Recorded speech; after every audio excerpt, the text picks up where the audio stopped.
आचार्य स्वामी शिवतीर्थ जी महाराज ने कुरुक्षेत्र की घटना एवं नागपुर की घटना को लेकर टाइम्स ऑफ सरिता न्यूज के रिपोर्टर मनीष गुप्ता से की विशेष वार्ता। लखीमपुर खीरी से कैमरामैन मनीष धवन के साथ संवाददाता मनीष गुप्ता की रिपोर्ट। मैं Manish, times of Sarita news से। आज हमारे बीच आचार्य श्री शिवतीर्थ जी महाराज हमारे बीच मौजूद हैं और हम उनसे जानेंगे क्योंकि 2-3 घटनाएं अपने देश में ऐसी हुई हैं जिनको लेकर सभी लोग चिंतित हैं।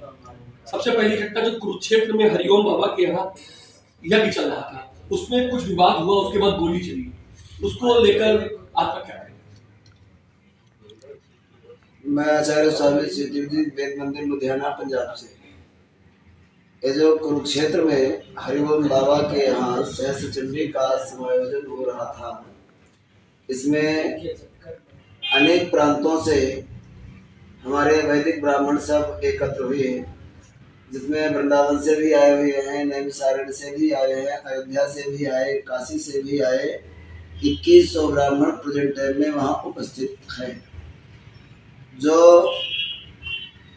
भोजन को लेकर के भंडारियों ने कुछ ऐसी मूर्खता पूर्ण कार्य कर बैठे कि बासी भोजन आचार्यों को परोस दिया गया, जिस पर युवा वर्ग के आचार्य कुछ उद्दंडता बस अपना कदम बढ़ा बैठे, जिसमें हरिओम बाबा ने अपने गणर को सांकेतिक शब्दों में इशारा करते हुए गोली चलवा दी, जिसमें 3 ब्राह्मण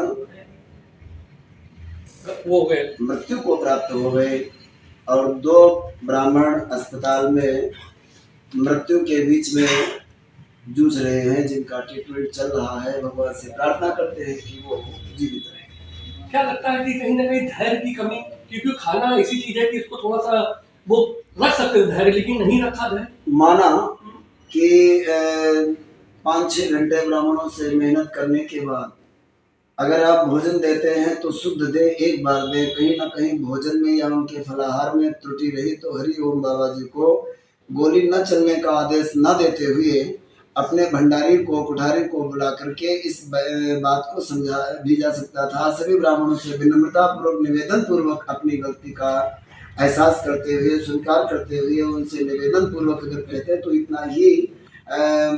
इतनी उद्दंडता नहीं होती और ब्राह्मण लोग मान जाते। मान करके अपनी अव्यवस्था को सुव्यवस्था में सुधारा जा सकता था।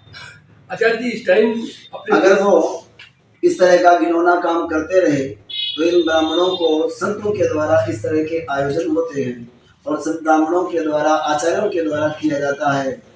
आगामी कोई भी अगर संत इस तरह से ब्राह्मणों के संग में व्यवहार होता रहेगा तो कोई ब्राह्मण जाने को त्वरित तैयार नहीं होगा।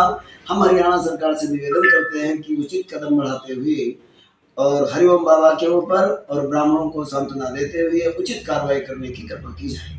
कहीं ना कहीं संत जो है धैर्य और शांति का प्रतीक है, शांति के लिए ही उनका मार्ग वो रहता है जी। तो आगे इस तरह की घटनाएं देखिए संतों के बीच हुई तो निंदनीय तो हुई है, लेकिन आम जनता के बीच ना हो, इसके लिए भी संदेश होना चाहिए, हमको लगता है। हम जनहित सेवा समिति के माध्यम से जन जन तक अपनी आवाज को बुलंद करने के लिए सभी ब्राह्मणों से विनम्र निवेदन करते हुए और हरिओम बाबा से भी कड़े शब्दों में कहते हुए ये जरूर कहूँगा कि इस तरह की निंदनीय और घृणित कार्य को आगामी न होने दिया जाए और जो आपने किया है भविष्य में ऐसे कार्य को न किया जाए। अगर तुम्हें यही करना है तो इतने ब्राह्मणों को एकत्र करने की क्या जरूरत है? 3 ब्राह्मणों की हत्या हुई, तुमने तो ब्राह्मणों की हत्या करा करके यज्ञ में एक देश को संदेशा ये दे दिया है, जिससे ब्राह्मणों के अंदर कुछ दहशत भी हो गई है और इससे हमारे सनातन धर्म के साथ भी बड़ा अप्रिय शब्द और निंदनीय शब्द पहुंचेगा, जिससे लोग इसकी निंदा भी करेंगे और इससे हम लोगों को बहुत ही आघात पहुंचा है।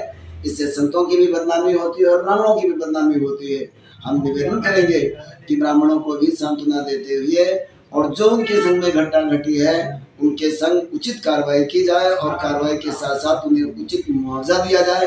हरियाणा सरकार इस कार्य को करते हुए और उचित कदम बढ़ाने की कृपा करें। आचार्य जी, एक चीज और हम आपसे पूछेंगे कि जो नागपुर की घटना एक है कि औरंगजेब की जो मजार है उसको लेकर इस टाइम जो है बहुत ज्यादा वो विवाद में है जी, और अभी इसके पीछे वो भी हो गया है, दंगा भी हुआ है। क्या कहेंगे आप नागपुर की, मतलब ये कब्र को हटना चाहिए आक्रांता, विदेशी आक्रांता थे, ये सब नुकसान ही किया इन लोगों ने। तो इसका मतलब आगे क्या संदेश आप? औरंगजेब पहली बात तो मेरे देश के निवासी नहीं थे, और उनकी मजार जहाँ भी बनी हुई है इसके पीछे बड़े बड़े राजनेताओं का हाथ है, और बड़े बड़े इसमें लोग लगे हुए होंगे। वो त्वरित इस कार्य को करवाने के लिए मैं तो ये निवेदन करूंगा कि औरंगजेब की समाधि को हटाया जाए। इसके पीछे जो लोगों ने दंगा फसाद किया है, बड़ी बड़ी कोठियों में आग लगा दी है, बहुत से लोगों को घायल किया है, सरकार की बहुत सी संपत्ति को क्षति पहुंचाई है, इस पे सरकार उचित कदम बढ़ाए और औरंगजेब की समाधि को हटाया जाए। क्योंकि वो मेरे यहाँ के रहने वाले नहीं थे, हमारे यहाँ के जो वीर जवान शहीद थे, जो जिन्होंने मेरे देश को आज़ाद किया है, चंद्रशेखर आज़ाद, सुभाष चंद्र बोस और महाराणा प्रताप जैसे वीर योद्धाओं की अगर समाधि बनी हुई हो, उस पे जाकर के हम लोगों को गौरवान्वित होना पड़ता है। अगर औरंगजेब की समाधि हटाई जा रही है, इससे हम सहमत हैं, और जितनी भी इस तरह की समाधियां हैं उनको हटाया जाए। क्योंकि हम लोगों का एक विषय रहता है, हम लोग जब कोई अंतिम संस्कार में जाते हैं तो मुर्दे के साथ जाकर के लौट कर आते हैं तो स्नान करते हैं। वहाँ तो एक जीते जीता शव गड़ा हुआ है, उस पर मत्था टेकना, चादर चढ़ाना, पुष्प चढ़ाना, ये हमारी सनातन संस्कृति के बिल्कुल विपरीत है और विरुद्ध है। हम चाहते हैं कि इनकी समाधि हटाई जाए और हमारे यहाँ के जो वीर जवान शहीद हुए हैं उनकी समाधि बनवाई जाए। बहुत ही अच्छी बात आचार्य श्री शिव तीर्थ जी महाराज ने हमको बताई।